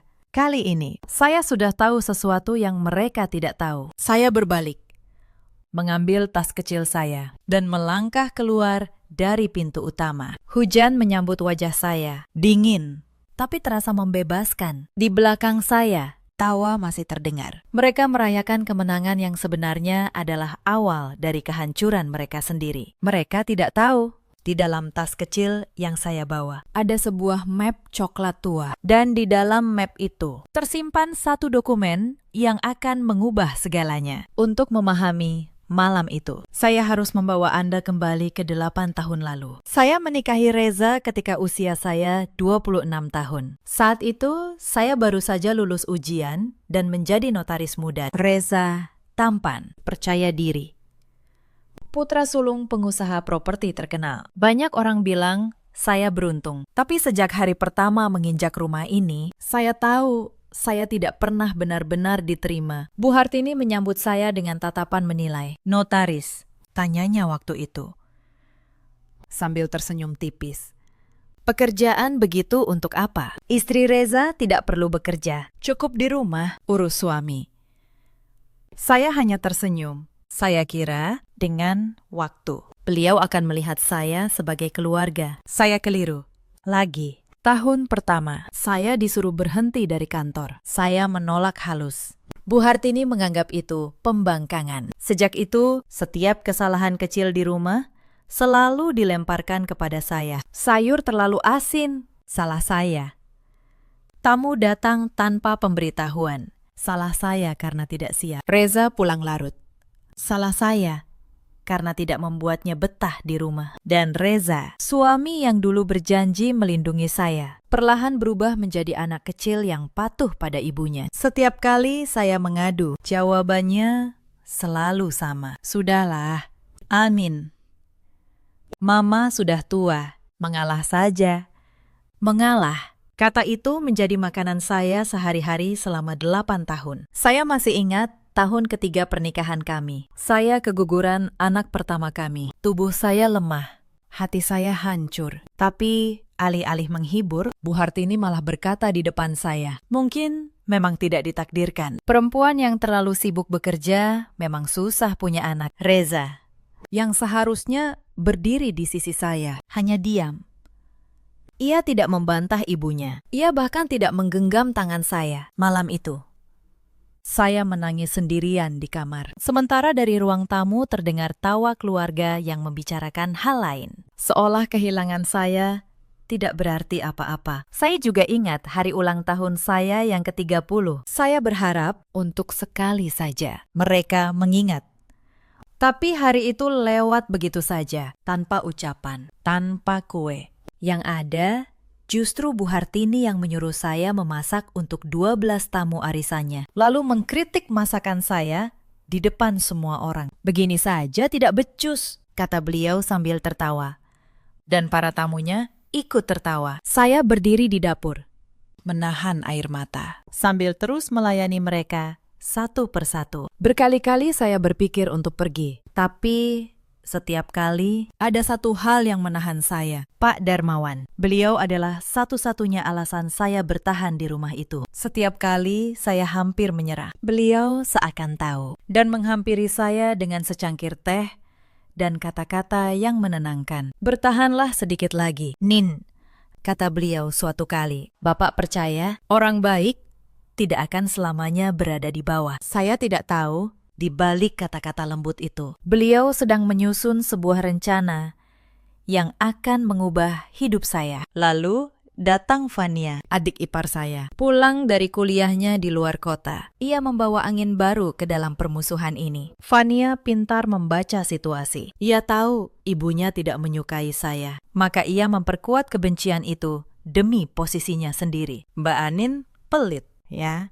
Katanya suatu kali di depan Bu Hartini, masa beli tas aja diomongin, padahal tas itu saya beli dengan gaji saya sendiri untuk keperluan kantor. Tapi di rumah ini, kebenaran tidak pernah penting. Yang penting adalah siapa yang lebih disayang. Satu-satunya orang yang baik kepada saya di rumah ini adalah Pak Darmawan, ayah mertua saya. Beliau pria tua yang tenang, bijak, dan tajam membaca manusia. Di balik wajah lembutnya, beliau memahami segalanya yang terjadi di rumah ini. Jauh lebih dalam daripada yang siapapun kira. Nin, kata beliau suatu sore saat kami berdua duduk di teras. Bapak tahu kamu lelah. Bapak melihat semuanya. Saya hanya menunduk. Air mata yang saya tahan selama berbulan-bulan hampir tumpah. Orang yang sabar itu bukan orang yang lemah, lanjut beliau. Pelan. Justru orang yang sabar itu sedang menunggu waktu yang tepat. Suatu hari, kamu akan mengerti maksud Bapak. Saat itu, saya tidak paham. Saya kira itu hanya nasihat orang tua. Saya tidak tahu. Kata-kata itu menyimpan sebuah rencana yang sudah beliau susun diam-diam. Pak Darmawan jatuh sakit di musim hujan tahun lalu, selama berbulan-bulan. Dari semua anggota keluarga, hanya saya yang merawat beliau, menyuapi, mengganti obat, menemani di rumah sakit sampai larut. Bu Hartini sibuk dengan arisan. Reza sibuk dengan urusan kantor. Fania sibuk dengan dunianya sendiri. Mereka datang hanya saat ada tamu yang perlu dilihat berbakti. Di hari-hari terakhirnya, Pak Darmawan menggenggam tangan saya. Suaranya tinggal bisikan. Nin, Bapak titip satu hal. Apapun yang terjadi nanti, ingat, kebenaran selalu punya jalannya sendiri. Bapak sudah siapkan semuanya untukmu. Saya tidak mengerti maksudnya. 3 hari kemudian, beliau pergi untuk selamanya. Saya menangis di pemakaman itu. Bukan air mata pura-pura seperti yang lain. Saya kehilangan satu-satunya orang yang pernah menganggap saya manusia di rumah ini. Setelah pemakaman Pak Darmawan, suasana di rumah berubah cepat. Karangan bunga belum layu, tapi mata mereka sudah berkilat memandang warisan. Bu Hartini mulai bicara terang-terangan tentang harta. Tentang rumah di Menteng, tanah di Bogor, ruko di kota, dan saham perusahaan properti yang dibangun Pak Darmawan dari nol. Semua ini harus jelas pembagiannya, kata beliau dalam sebuah makan malam. Reza, anak sulung. Dia yang pegang perusahaan. Fania dapat ruko dan tanah. Rumah ini jelas punya mama. Saya duduk diam di ujung meja. Tidak ada nama saya disebut. Seoya 8 tahun saya tidak pernah ada. Mbak Anin tidak usah ikut campur urusan warisan. Ya, sahut Fania manis. Ini kan harta keluarga Darmawan. Mbak Anin kan cuma menantu. Cuma menantu. Saya menelan kata itu. Seperti biasa. Tapi malam itu di kamar. Saya membuka laci tua di meja rias saya. Di dalamnya ada map coklat yang dititipkan Pak Darmawan kepada saya 2 minggu sebelum beliau wafat. Beliau memberikannya dalam diam sambil berkata, "Simpan ini, jangan dibuka sampai waktunya tiba. Kamu akan tahu kapan." Selama ini saya tidak berani membukanya. Tapi malam itu hati saya berkata, mungkin inilah waktunya. Saya membuka map itu dengan tangan gemetar. Dan apa yang saya baca membuat napas saya tertahan. Di dalamnya ada surat wasiat resmi, ditandatangani Pak Darmawan, dibubuhi materai. Disahkan oleh seorang notaris senior yang saya kenal namanya di kalangan profesi. Isinya jelas, Pak Darmawan dalam keadaan sehat akal dan pikiran, mewariskan seluruh harta utamanya, rumah di Menteng, tanah di Bogor, dan mayoritas saham perusahaan. Bukan kepada Reza, bukan kepada Bu Hartini, bukan kepada Fania, melainkan kepada saya, Anindya. Saya membaca ulang berkali-kali, memastikan saya tidak salah. Tapi tidak, nama saya tertulis jelas di sana sebagai ahli waris utama. Di halaman terakhir, ada catatan tulisan tangan beliau. Untuk Anindya, satu-satunya orang di rumah ini yang masih punya hati. Bapak tahu mereka akan mencampakkanmu setelah Bapak tiada. Maka Bapak siapkan ini, agar kelak kamu tidak pergi dengan tangan kosong. Gunakan dengan bijak. Nak, keadilan kadang datang terlambat, tapi ia selalu datang. Air mata saya jatuh ke atas kertas itu. Bukan air mata sedih kali ini. Air mata seorang yang akhirnya merasa dilihat. Sebagai notaris, saya tahu persis kekuatan dokumen ini. Surat wasiat yang sah, dibuat di hadapan notaris, dengan saksi yang lengkap, adalah bukti yang hampir mustahil dibantah di pengadilan.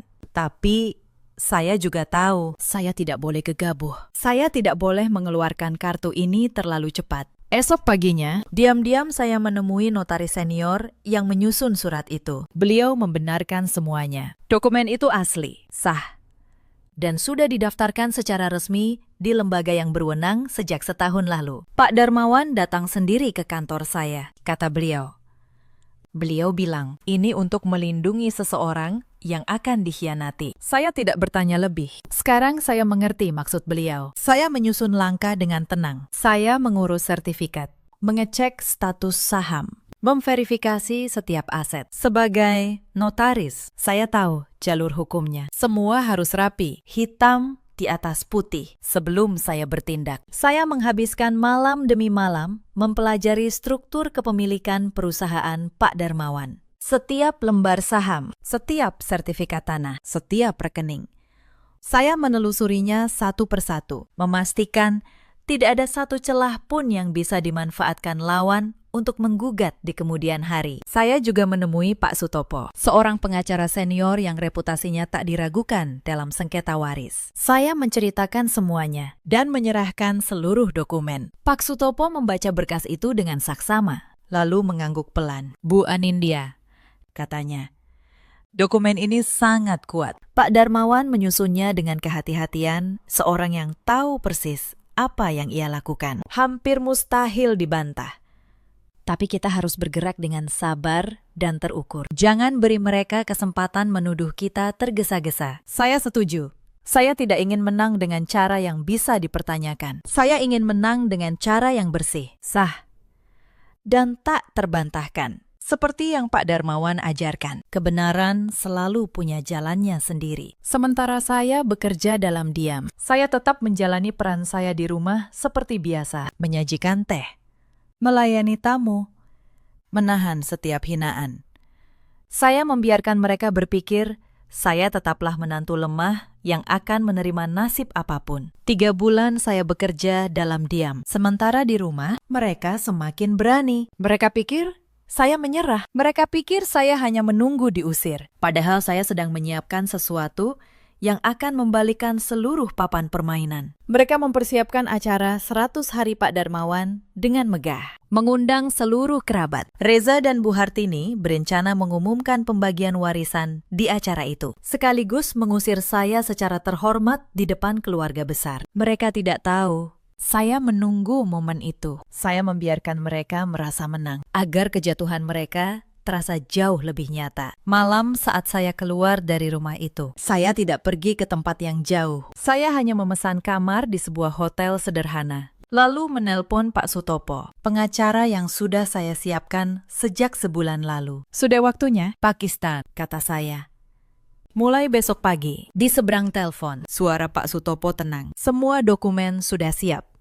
Bu Anindya, tinggal kita jalankan. Mereka tidak akan tahu apa yang menimpa mereka." Malam itu, saya tidur nyenyak untuk pertama kalinya dalam 8 tahun. Tanpa suara cibiran, tanpa tatapan menghina, hanya keheningan dan rencana yang sudah matang. Tapi sebelum tidur, saya duduk lama di tepi ranjang, memandang map coklat di pangkuan saya. Saya berpikir tentang Pak Darmawan, tentang bagaimana beliau di tengah keluarga yang penuh kesombongan masih menyimpan satu hati yang adil. Saya juga berpikir tentang Reza, tentang pria yang dulu saya cintai dengan sepenuh hati. Bagian dari diri saya masih terasa pedih, bukan karena harta, tapi karena cinta yang ternyata begitu mudah ia campakkan. 8 tahun kebersamaan dihapus dalam 1 malam. Demi keinginan ibunya, saya menyeka air mata terakhir saya malam itu. Saya berjanji pada diri sendiri, ini adalah air mata terakhir yang saya teteskan untuk mereka. Mulai esok,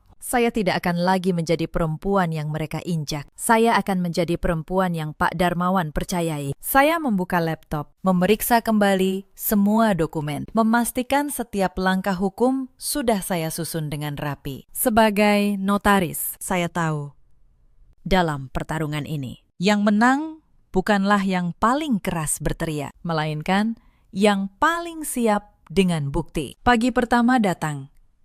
Sementara keluarga Darmawan masih merayakan keberhasilan mengusir saya. Sepucuk surat resmi tiba di rumah Menteng. Seorang kurir berpakaian rapi menyerahkannya langsung ke tangan Bu Hartini. Amplop coklat berstempel kantor hukum. Bu Hartini membukanya dengan malas. Lalu wajahnya perlahan berubah pucat. Surat itu adalah pemberitahuan resmi bahwa rumah yang mereka tinggali secara hukum telah berpindah kepemilikan kepada ahli waris sah berdasarkan surat wasiat almarhum Pak Darmawan. Penghuni diminta menyiapkan diri untuk proses serah terima. "Apa-apaan ini?" Bu Hartini berteriak. Tangannya gemetar. "Pasti ini ulah perempuan itu. Reza. Reza. Kemari." Reza datang tergesa. Membaca surat itu, mengernyit. "Ini pasti palsu." "Ma, Anin cuma menggertak. Mana mungkin ayah mewariskan rumah ini ke dia. Mereka merobek surat itu, melemparkannya ke tempat sampah, dan tertawa meremehkan. Mereka pikir itu hanya gertakan seorang menantu yang sakit hati. Surat pertama memang bisa dirobek, tapi surat kedua dan ketiga akan terus datang. Dan tidak ada yang bisa menghentikan badai yang sudah saya mulai. Hari berikutnya, masalah datang dari arah yang tidak mereka duga. Reza pergi ke kantor perusahaan, hendak menandatangani beberapa keputusan sebagai pemegang saham mayoritas. Tapi notaris perusahaan menahannya. Maaf, Pak Reza, berdasarkan dokumen terbaru yang terdaftar, kepemilikan saham mayoritas atas nama almarhum sudah beralih. Bapak tidak lagi memiliki kewenangan menandatangani ini. Wajah Reza membeku. Beralih ke siapa? Notaris itu menunjukkan berkasnya. Reza membaca satu nama di sana. Anindya. Untuk pertama kalinya, tanah di bawah kaki Reza terasa bergeser. Saham perusahaan yang ia kira miliknya ternyata bukan miliknya sama sekali. Ia menelpon saya. Suaranya antara marah dan panik. Anin, apa yang kamu lakukan? Ini harta keluarga saya. Saya menjawab dengan tenang. Bukan. Mas, ini harta ayah. Dan ayah memutuskan sendiri kepada siapa ia mewariskannya. Saya hanya menjalankan kehendak beliau. Lalu, saya tutup telepon. Untuk pertama kalinya dalam 8 tahun, saya yang mengakhiri percakapan. Masalah ketiga datang lebih cepat dari dugaan mereka. Ketika Reza mencoba mencairkan dana dari rekening perusahaan untuk menutup beberapa tagihan, transaksinya ditolak. Rekening perusahaan dibekukan sementara, menunggu kejelasan status kepemilikan yang sedang dalam proses hukum. Itu prosedur standar saat ada sengketa waris atas aset perusahaan. Sebagai notaris, saya tahu persis bagaimana memicu langkah ini secara sah. Reza menelpon stafnya. Budi, suaranya bergetar. Budi, kenapa semua transaksi gagal? Saya juga tidak mengerti. Pakistan, jawab Budi gugup. Sistem menolak. Katanya ada status sengketa atas aset. Tagihan ke pemasok belum bisa dibayar. Mereka mulai menelpon terus. Reza menutup telepon. Tubuhnya melemah. Tagihan menumpuk. Dan ia tidak bisa menyentuh 1 rupiah pun dari perusahaan yang ia kira miliknya. Sementara itu, di rumah, Bu Hartini mulai panik dengan caranya sendiri. Ia pergi ke butik langganan, hendak membeli sesuatu untuk menenangkan diri. Tapi kartunya ditolak di kasir. Maaf, Bu, kartunya tidak bisa digunakan. Kata kasir itu pelan. Wajah Bu Hartini merah padam. Tidak mungkin, kalian tahu siapa saya. Semua mata di butik menatapnya. Wanita yang biasa berjalan seperti ratu itu, kini berdiri dipermalukan di depan umum.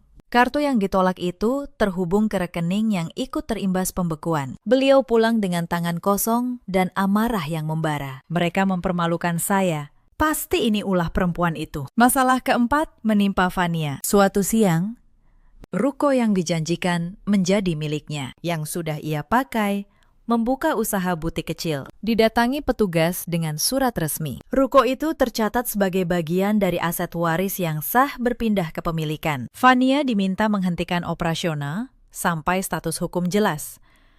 Ini ruko saya, Fania menjerit. Ayah menjanjikannya untuk saya. Maaf, Bu, kata petugas itu. Tidak ada dokumen resmi yang mendukung klaim itu. Yang ada hanya surat wasiat yang sah dan nama Anda tidak tercantum sebagai penerima ruko ini. Janji lisan ternyata tidak ada artinya di hadapan dokumen hitam di atas putih. Fania pulang dengan wajah kusut. Untuk pertama kalinya merasakan tanah di bawah kakinya tidak sekokoh yang ia kira. Satu persatu, tiang-tiang kemewahan keluarga Darmawan mulai goyah. Dan mereka belum melihat puncaknya. Dalam keputusasaan, Reza mencoba langkah nekat. Ia pergi ke kantor pertanahan, hendak mengurus balik nama sertifikat rumah menteng atas namanya sendiri, dengan berbekal surat keterangan ahli waris yang ia buat sepihak. Tapi sebagai notaris, saya sudah mengantisipasi langkah ini sejak awal. Saya sudah mendaftarkan blokir atas semua aset utama, mencatatkan status sengketa di setiap lembaga terkait. Begitu Reza menyerahkan berkasnya, petugas menolak. Maaf, Pakistan. Objek ini sudah terdaftar dalam proses peralihan berdasarkan surat wasiat yang sah. Surat keterangan yang Bapak bawa tidak memiliki dasar hukum, kata petugas itu. Reza pulang dengan tangan kosong. Lagi. Setiap pintu yang ia coba buka, ternyata sudah saya kunci jauh sebelumnya, secara sah dan rapi. Untuk pertama kalinya, ia menyadari ia sedang berhadapan bukan dengan menantu yang lemah, melainkan dengan seorang profesional hukum yang ia remehkan selama 8 tahun. Sementara itu, Bu Hartini mencoba senjata terakhirnya, reputasi. Ia menelpon satu persatu kerabat, menyebarkan cerita bahwa saya perempuan licik yang menipu orang tua sekarat. Ia berharap seluruh keluarga besar berbalik membenci saya. Tapi rencana itu justru berbalik menyerangnya. Sebab beberapa kerabat yang ia telpon adalah orang-orang yang menyaksikan langsung malam pengusiran itu. Mereka ingat bagaimana saya diusir tanpa belas kasihan, ditertawakan, dipermalukan di depan umum. Dan mereka ingat siapa yang merawat Pak Darmawan di hari-hari terakhirnya? Bu Hartini, kata salah seorang paman dengan dingin di telepon. Saya melihat sendiri malam itu. Anindya pergi tanpa membawa apapun. Dan kalian semua tertawa. Sekarang ibu minta kami membela ibu. Maaf, saya tidak bisa. Satu persatu, kerabat yang dulu diam, kini berpaling. Reputasi yang Bu Hartini bangun di atas kesombongan runtuh oleh perbuatannya sendiri. Lalu datang pukulan yang paling tidak mereka duga. Ternyata,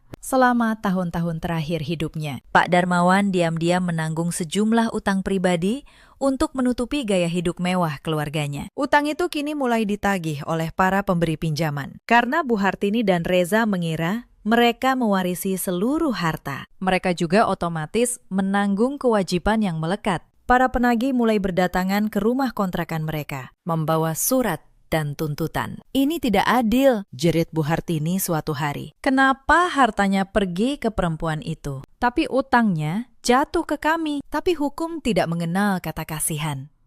Untuk mereka yang dulu tak punya kasihan. Yang menerima warisan utama dengan dokumen sah adalah saya. Sementara kewajiban tertentu yang tidak tercakup dalam wasiat tetap melekat pada ahli waris menurut hukum. Sebuah ironi yang pahit bagi mereka. Di tengah semua kekacauan itu, Fania datang menemui saya seorang diri, tanpa ibunya, tanpa Reza. Wajahnya yang dulu penuh kesombongan, kini layu dan basah air mata. Mbak Anin, katanya terisak.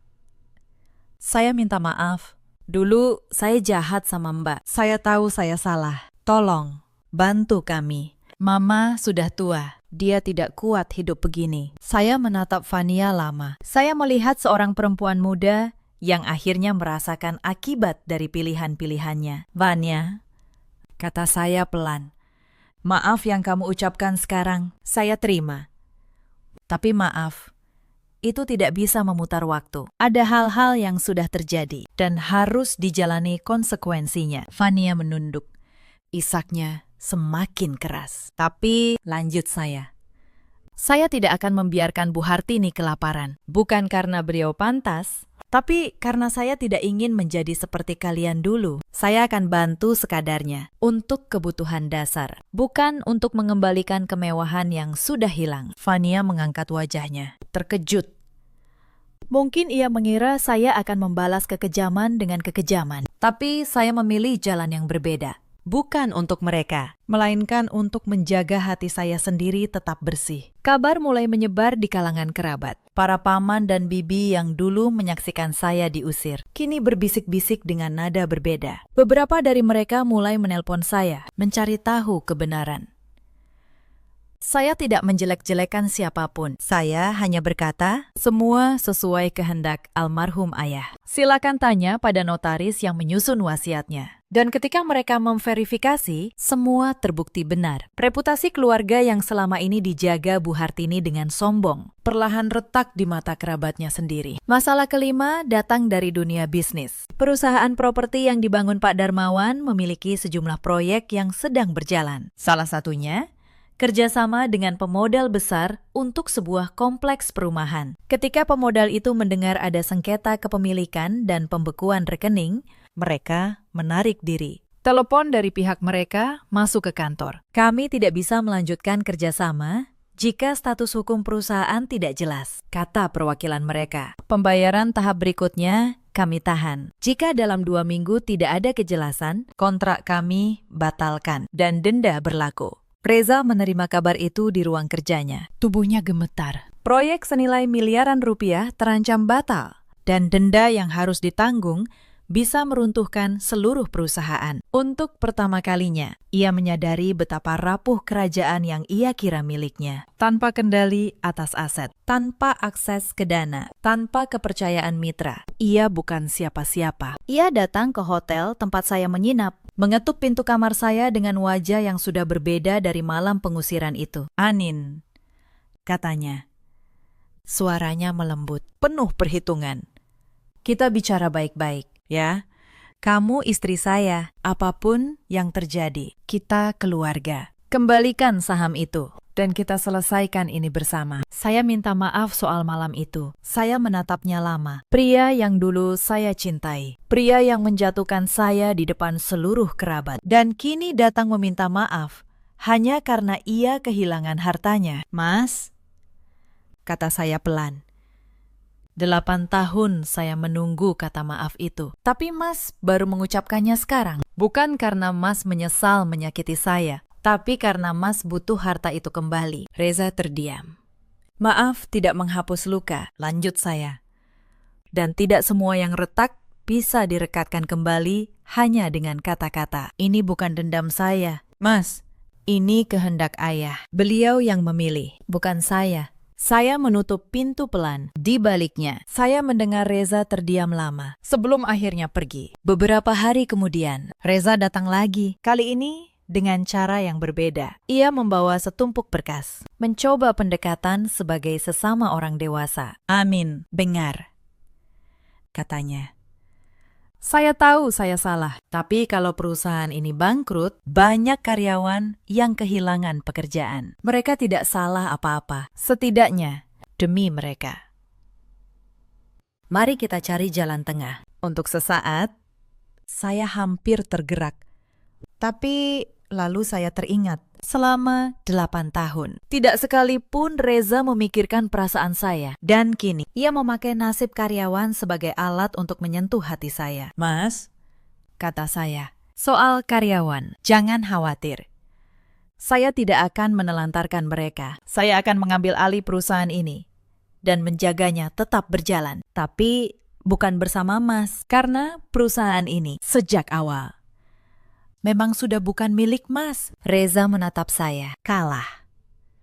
Ia akhirnya mengerti. Tidak ada lagi yang bisa ia tawar. Ia pergi kali ini untuk yang terakhir. Sementara itu, kabar kejatuhan keluarga Darmawan menyebar ke kalangan rekan bisnis. Para pemberi pinjaman yang dulu segan menagih karena nama besar mereka, kini berdatangan satu persatu. Utang-utang yang selama ini tertutupi oleh gengsi mulai terkuak ke permukaan. Reza, yang namanya masih tercatat dalam beberapa perjanjian utang pribadi, dikejar-kejar penagih. Telepon di ponselnya berdering tanpa henti. Pria yang dulu menjatuhkan talak dengan penuh percaya diri itu, kini bersembunyi dari para penagih. Hidup dalam ketakutan setiap hari. Saya menutup pintu pelan, dan untuk pertama kalinya dalam 8 tahun, saya merasa benar-benar memegang kendali atas hidup saya sendiri. Masalah keenam menghantam langsung di jantung keluarga. Rumah di Menteng, kebanggaan Bu Hartini selama puluhan tahun, secara resmi harus diserahkan kepada pemilik baru yang sah. Pak Sutopo dan saya datang bersama petugas, membawa seluruh dokumen lengkap, sertifikat, surat wasiat asli, dan putusan administrasi yang sudah final. Bu Hartini berdiri di depan pintu, menghalangi. "Ini rumah saya. Saya tinggal di sini puluhan tahun. Kalian tidak bisa mengusir saya." Saya menatapnya dengan tenang. Untuk pertama kalinya, posisi kami benar-benar terbalik. "Bu," kata saya, "beberapa hari lalu di rumah ini juga, Ibu menyuruh saya pergi tanpa membawa apapun. Ibu bilang, semua yang menempel di tubuh saya dibeli uang keluarga ini sekarang secara hukum. Rumah ini bukan milik Ibu, tapi tidak seperti ibu. Saya tidak akan mengusir ibu ke jalan malam ini juga. Bu Hartini menatap saya. Bibirnya gemetar. Tak mampu berkata-kata. Ibu punya waktu untuk berkemas. Lanjut saya. Sesuatu yang tidak ibu berikan kepada saya. Itu perbedaan kita. Fania berdiri di belakang ibunya. Wajahnya pucat. Semua kesombongannya lenyap. Reza bersandar di dinding, menatap lantai. Tak berani memandang saya. Saya menyerahkan surat resmi terakhir. Surat ketiga, yang tidak bisa lagi mereka robek. Karena di belakangnya ada kekuatan hukum yang utuh. Hari itu, untuk pertama kalinya, rumah besar di Menteng terasa hening, tanpa tawa menghina. Hanya ada suara koper yang diseret, dan isak tangis seorang wanita yang dulu merasa tak tersentuh. Tapi keluarga Darmawan belum menyerah. Bu Hartini, dengan sisa kesombongannya, menyewa pengacara dan mengajukan gugatan. Ia menuduh surat wasiat itu palsu, menuduh saya memanipulasi Pak Darmawan di hari-hari sakitnya. Maka digelarlah pertemuan keluarga besar. Semua kerabat diundang di sebuah ruang pertemuan untuk menyaksikan kebenaran secara terbuka. Hadir pula notaris yang menyusun wasiat dan Pak Sutopo di sisi saya. Bu Hartini bicara lebih dulu. Suaranya lantang, penuh tuduhan. Perempuan ini memanfaatkan suami saya yang sedang sakit. Ia memaksa Bapak menandatangani surat itu. Saya tidak percaya Bapak setega itu pada anak-anaknya sendiri. Beberapa kerabat mulai ragu, terpengaruh oleh air mata buatannya. Lalu tiba giliran saya berdiri. Saya tidak meninggikan suara. Saya hanya membuka map coklat dan mengeluarkan dokumen-dokumen yang sudah saya siapkan selama 3 bulan. Ibu menuduh saya memalsukan wasiat. Kata saya, tenang, mari kita lihat kebenarannya. Hitam di atas putih. Saya menyerahkan surat wasiat asli, lengkap dengan materai, tanda tangan, dan stempel notaris. Lalu saya mempersilakan notaris penyusun untuk bicara. Saya yang menyusun surat ini, kata beliau. Pak Darmawan datang sendiri ke kantor saya setahun lalu, dalam keadaan sehat akal dan pikiran, ditemani 2 saksi independen. Beliau sadar penuh atas keputusannya. Semuanya terekam dan terdokumentasi resmi. Ruangan terdiam. Lalu, saya mengeluarkan satu hal lagi. Sepucuk surat tulisan tangan Pak Darmawan yang beliau tinggalkan bersama wasiat itu. Saya membacakannya dengan suara bergetar. Untuk keluargaku. Jika kalian membaca ini, berarti yang Bapak takutkan sudah terjadi. Bapak menyaksikan selama bertahun-tahun bagaimana kalian memperlakukan Anindya, menantu yang merawat Bapak di saat kalian sibuk dengan diri sendiri. Bapak mewariskan harta ini kepadanya, bukan untuk menghukum kalian, tapi untuk mengajari kalian satu hal, bahwa kehormatan tidak diukur dari darah, melainkan dari hati. Saat surat itu selesai dibaca, ruangan hening total. Beberapa kerabat menunduk malu. Mereka teringat malam itu, saat saya diusir dan ditertawakan. Sementara tak satu pun dari mereka membela. Bu Hartini terduduk lemas. Tuduhannya runtuh.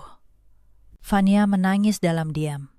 Reza menatap lantai, tak mampu mengangkat wajahnya. Tidak ada lagi yang bisa mereka katakan. Kebenaran sudah berbicara. Jauh lebih keras daripada semua hinaan yang pernah mereka lemparkan kepada saya. Tapi Bu Hartini tidak mudah menyerah. Pengacaranya mengajukan banding, mencoba mencari celah, menghadirkan saksi-saksi yang mengaku bahwa Pak Darmawan sudah pikun di akhir hayatnya. Saya sudah menduga langkah ini. Maka, di persidangan, Pak Sutopo menghadirkan bukti yang tak terbantahkan. Rekaman video saat Pak Darmawan menandatangani wasiat, lengkap dengan pemeriksaan dari dokter yang menyatakan beliau sehat akal dan pikiran pada hari itu. Beliau memang menyiapkan segalanya, jauh lebih matang dari yang saya kira. Di rekaman itu, suara Pak Darmawan terdengar jelas dan tenang. Saya, Darmawan, dalam keadaan sadar penuh, mewariskan harta saya kepada menantu saya, Anindya.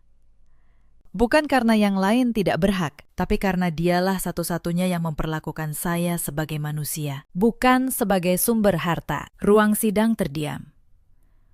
Pengacara Bu Hartini tak punya lagi yang bisa dikatakan. Hakim mengetuk palu. Banding ditolak. Wasiat itu sah, final, dan mengikat. Gugatan itu kandas. Pengadilan menguatkan keabsahan surat wasiat. Secara hukum, semuanya selesai. Tidak ada lagi celah untuk dibantah. Saat keluar dari ruang sidang, Saya melihat Bu Hartini terduduk di kursi. Tubuhnya gemetar. untuk pertama kalinya, Saya melihat wanita yang dulu seperti ratu itu, tampak rapuh dan tua. mata kami sempat bertemu sebentar. Tidak ada lagi kebencian di tatapan saya, Hanya rasa lelah yang dalam dan keinginan untuk akhirnya melangkah maju. Setelah putusan itu, hidup keluarga Darmawan berubah total. Secepat saya dulu diusir dari rumah mereka. perusahaan properti yang dibanggakan Reza tidak mampu bertahan. Tanpa modal segar, tanpa mitra. Dan dengan denda dari kontrak yang batal, perusahaan itu jatuh ke dalam kebangkrutan. Satu persatu, pegawai dirumahkan. Kantor megah di kawasan elit itu akhirnya disita untuk menutup utang. Reza, Pria yang dulu berdiri di bawah lampu kristal mengumumkan pengusiran saya dengan penuh percaya diri. Kini kehilangan segalanya. Mobil mewahnya dijual, jam tangan mahalnya digadaikan. Saya pernah mendengar kabar tentangnya beberapa bulan kemudian. Ia kini bekerja serabutan, menumpang di rumah seorang temannya di pinggiran kota. Dari putra pengusaha properti, menjadi pria yang menghitung uang receh untuk makan sehari-hari. Suatu sore, saya tidak sengaja berpapasan dengannya di sebuah jalan. Ia terlihat kurus, lelah, dengan pakaian yang sudah usang. Saat melihat saya, ia hanya berdiri kaku, lalu menunduk. Saya tidak menertawakannya. Saya tidak menghinanya, saya hanya menatapnya sebentar, lalu berlalu. Karena saya tahu, kejatuhannya bukan perbuatan saya. Itu adalah buah dari pilihannya sendiri. Bu Hartini menjalani nasib yang tidak kalah pahit. Wanita yang dulu duduk seperti ratu, kini tinggal di sebuah rumah kontrakan kecil di gang sempit. Kebaya berkilau dan cincin emasnya sudah lama dijual untuk bertahan hidup. Saya dengar, beliau kini berjualan kue di depan kontrakannya, menjajakan dagangan kepada tetangga yang dulu tidak akan pernah ia tegur. Jemari yang dulu penuh cincin, kini lengket oleh adonan dan minyak goreng. Setiap pembeli yang datang adalah saksi bisu atas kejatuhan seorang wanita yang dulu gemar menertawakan orang lain. Karma, ternyata, tidak pernah salah alamat. Ia hanya datang pada waktunya sendiri. Vanya, adik ipar yang dulu pandai membaca situasi demi keuntungannya, kehilangan butik dan gaya hidup mewahnya. Ia yang dulu memandang rendah pekerjaan saya sebagai notaris, kini berpindah-pindah pekerjaan, mencari pijakan yang tak kunjung ia temukan. Mereka pernah mencoba menghubungi saya lagi. Kali ini bukan dengan hinaan, tapi dengan permohonan, meminta bantuan, meminta belas kasihan, mengingatkan bahwa kami dulu satu keluarga. Saya tidak membalas dengan kejam, tapi saya juga tidak kembali menjadi orang yang bisa mereka injak. Saya memilih untuk melepaskan, bukan untuk membalas, melainkan untuk membebaskan diri saya sendiri dari masa lalu yang menyakitkan. Sebagian harta warisan itu, sesuai bisikan hati saya kelola untuk hal yang lebih bermakna. Saya membangun sebuah yayasan kecil yang membantu para perempuan yang terjebak dalam rumah tangga yang merendahkan mereka. Perempuan-perempuan yang dulu seperti saya, merasa tidak punya pilihan. Pak Darmawan pernah berkata, gunakan dengan bijak. Dan saya percaya inilah cara terbaik menghormati kepercayaan beliau. Yayasan itu saya beri nama sederhana, mengambil dari pesan terakhir beliau, Rumah Kebenaran. Di sana, para perempuan yang terjebak dalam pernikahan yang merendahkan mendapat tempat berlindung, bantuan hukum, dan yang terpenting, harga diri mereka kembali. Saya mengelola perusahaan properti warisan itu dengan tangan saya sendiri. Banyak yang meragukan, mengira seorang notaris tidak akan sanggup menjalankan bisnis. Tapi dalam 2 tahun, perusahaan itu kembali sehat, bahkan tumbuh lebih besar dari sebelumnya. Saya membuktikan bahwa kemampuan seorang perempuan tidak pernah ditentukan oleh siapa yang merendahkannya. Suatu hari, saya diundang menjadi pembicara di sebuah acara tentang pemberdayaan perempuan. Saya berdiri di atas panggung, menatap ratusan wajah di hadapan saya, dan menceritakan kisah ini. tanpa menyebut nama siapapun, tanpa dendam. Pernah ada masa, kata saya, saat saya merasa tidak berharga di rumah saya sendiri, saat saya diusir tanpa membawa apapun, ditertawakan oleh orang-orang yang seharusnya menjadi keluarga. Tapi saya belajar satu hal, bahwa nilai kita tidak pernah ada di tangan orang yang merendahkan kita. Nilai kita ada di dalam diri kita sendiri. Tepuk tangan bergema di ruangan itu. Tapi yang membuat saya paling bahagia bukan tepuk tangan itu, melainkan wajah-wajah perempuan di barisan depan yang matanya berkaca-kaca. Karena mereka merasa akhirnya ada yang memahami mereka. Malam ini, saya berdiri di balik jendela kaca apartemen saya yang tenang, memandang kota yang berkelip di bawah sana, secangkir teh hangat di tangan, dan ketenangan yang dulu tak pernah saya miliki. Tidak ada tawa kemenangan, tidak ada sorak balas dendam, hanya kedamaian yang dalam. Karena saya akhirnya mengerti maksud Pak Darmawan. Beberapa hari sebelum malam ini, saya menyempatkan diri pergi ke makam beliau, sendirian, membawa seikat melati, bunga kesukaannya. Saya berdiri lama di depan nisan itu, dalam keheningan sore yang lembut. Bapak, bisik saya pelan. Terima kasih, bukan untuk harta yang Bapak wariskan, tapi untuk satu hal yang lebih berharga, untuk pernah percaya kepada saya, di saat tidak ada satupun yang melakukannya. Bapak benar, kebenaran selalu punya jalannya sendiri. Angin sore berembus lembut, seakan menjawab. Saya tersenyum, lalu pulang dengan hati yang ringan. Kemenangan sejati adalah saat saya bebas. Bebas dari belenggu rasa rendah diri. Bebas dari keluarga yang hanya menghargai harta dan gengsi. Bebas untuk menjadi diri saya sendiri, utuh dan dihormati. Cerita ini mengajarkan kita banyak hal. Bahwa kesabaran bukanlah kelemahan, melainkan kekuatan yang sedang menunggu waktunya. Dan bahwa kebaikan yang tulus, meski sering tak terlihat, pada akhirnya selalu menemukan jalannya untuk dihargai. Jangan pernah merendahkan seseorang hanya karena ia diam dan mengalah. Sebab diamnya orang yang sabar bisa jadi adalah badai yang sedang menahan diri. Dan jangan pernah mengukur nilai seseorang dari hartanya, sebab harta bisa berpindah dalam semalam. Tapi hati yang baik akan tetap bersamamu selamanya. Di luar sana, ada banyak perempuan yang mungkin sedang berada di posisi saya dulu. Merasa tidak dihargai di rumah sendiri. Dipaksa mengalah terus-menerus. Kehilangan suara demi menjaga keutuhan yang sebenarnya sudah retak. Untuk kalian, ketahuilah, harga diri kalian tidak pernah ditentukan oleh orang yang merendahkan kalian. Ada juga banyak suami seperti Reza di luar sana. Lelaki yang lupa pada janji untuk melindungi, yang lebih memilih ketenangan semu daripada membela orang yang seharusnya ia jaga. Pada akhirnya, mereka kehilangan bukan hanya harta, tapi juga satu-satunya orang yang pernah benar-benar tulus mencintai mereka. Dan ada pula para ibu mertua seperti Bu Hartini yang menghabiskan hidupnya